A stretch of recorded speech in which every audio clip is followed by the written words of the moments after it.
My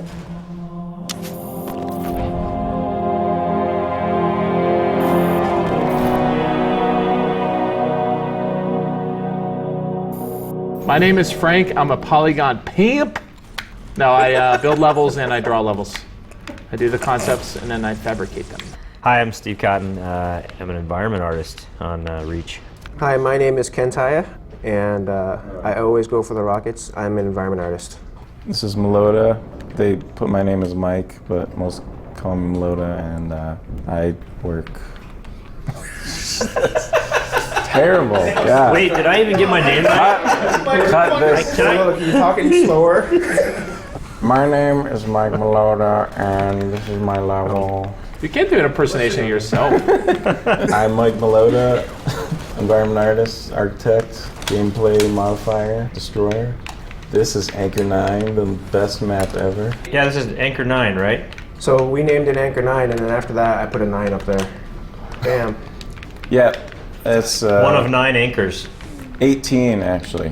You know, from day one, this was actually a pretty favored map among the guys that were just sort of play testing, and so it hasn't changed layout-wise really all that much. A lot of times our maps will go through a lot of iteration, and we'll rip a side off, or we'll double the width of a gap or something like that because it's not working, and this one really has kind of stayed pretty consistent. Yeah, as far as the gameplay, the thing that's really nice about this map is it has the right balance between, okay, I'm not too far away from the action, but at the same time, when I spawn in, I don't have 50 grenades in my face. Like, it has just the right amount of pacing for a Slayer game. You can always get back into combat pretty quickly in this map, which is nice. Or in my case, you can always die really quick. Your playing is bad. Did you find a bug? Your face is bad. Hey, I'm on your team, Nimrod. Oh, that's right. Oh. So the pit was pretty fun, and we wanted to make a map in this DLC that actually captured a lot of what the pit captured, which we felt like was symmetrical team-based combat, lots of strategy out in the middle between the bases, multi-level, the engagement distances are very similar. So this map actually kind of fills that niche in this DLC. And then Mike came on to start architecting this one out. We have a term for it. It's called decottonization. Yeah, I think people will either love this map or be totally enraged. Why would they be Because enraged? there's so many ways to escape death.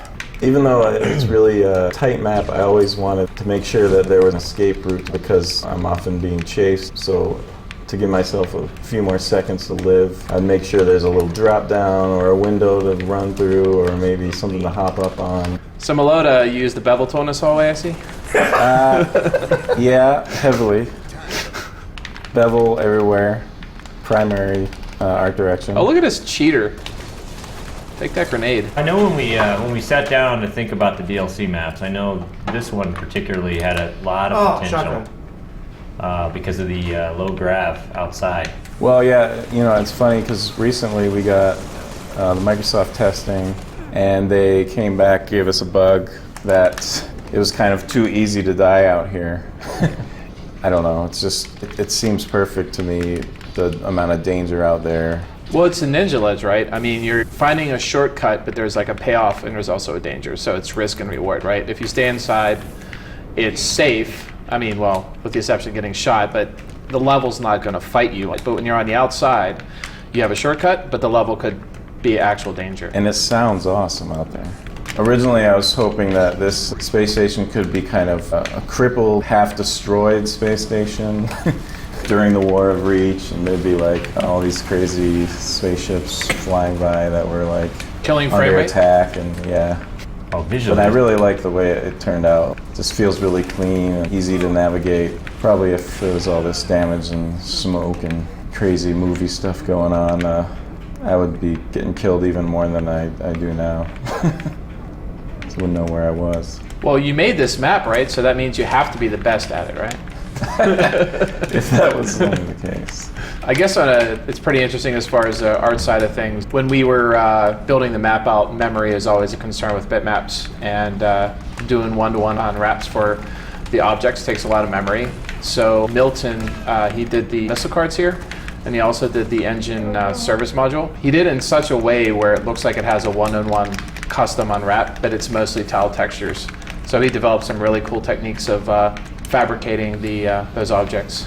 I mean, I've been in the game industry since 1996, and I've seen such huge changes for how we build environments or vehicles. And we are literally getting to the point right now where we could model whatever we want.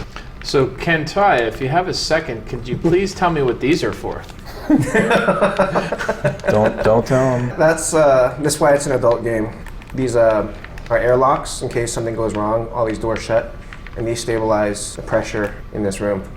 I think a good term to describe what we do a lot of times is implied function. It looks like it does something, but there's only to a point where we could really hyperanalyze how it works. So even on top of this Saber, see how we place this catwalk here? It has to really feel flat and easy to walk and navigate around. It doesn't really make sense, but gameplay design trumps visuals in some aspects. We just have to make it look good. You just gotta look right and feel right. That's what she said. So I hope you guys enjoyed watching. That was Anchor 9, and it comes out on November 30th. I'll see you in space, and watch your back.